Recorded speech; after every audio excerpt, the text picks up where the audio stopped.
দায়িত্ব গ্রহণের পর প্রথমবারের মতো ঢাকায় নিযুক্ত ভারতের হাইকমিশনার দীনেশ ত্রিবেদী পররাষ্ট্রমন্ত্রী ডক্টর খলিলুর রহমান ও পররাষ্ট্র প্রতিমন্ত্রী শামা ওবায়দ ইসলামের সঙ্গে সৌজন্য সাক্ষাৎ করেছেন। বিকেলে পররাষ্ট্র মন্ত্রণালয়ে পৃথক সাক্ষাতে দুই দেশের পারস্পরিক স্বার্থকে অগ্রাধিকার দিয়ে বাংলাদেশ ভারত সম্পর্ক আরও এগিয়ে নেবার বিষয়ে গুরুত্ব আরোপ করা হয়। বৈঠক শেষে পররাষ্ট্রমন্ত্রী বলেন, স্বার্থের ভিত্তিতে ঢাকা দিল্লি সম্পর্ক এগিয়ে নেওয়া হবে এবং অভিন্ন স্বার্থ সংশ্লিষ্ট বিষয়ে ঘনিষ্ঠ যোগাযোগ ও বিদ্যমান সহযোগিতা জোরদারে উভয় পক্ষ একমত। এদিকে ব্রিক্স শীর্ষ সম্মেলন উপলক্ষে প্রধানমন্ত্রী তারেক রহমানের সম্ভাব্য ভারত সফর প্রসঙ্গে দীনেশ ত্রিবেদী বলেন, এই সিদ্ধান্ত সম্পূর্ণ বাংলাদেশের, তবে প্রধানমন্ত্রী তারেক রহমানের সফরের অপেক্ষায় রয়েছে ভারত।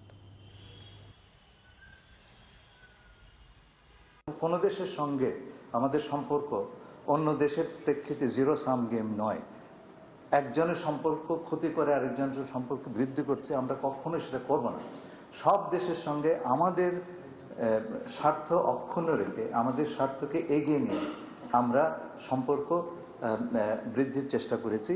এটা কারোর সঙ্গে সম্পর্ক উন্নয়ন মানে এই নয় যে আরেকজনের সঙ্গে সম্পর্ক অবনতি হচ্ছে। Of course, from our side, I can tell you for sure that we are anxiously waiting for the Honorable Prime Minister of Bangladesh for a visit to India, and I'm sure in the near future it will happen. We are very hopeful, and we are all looking forward to that.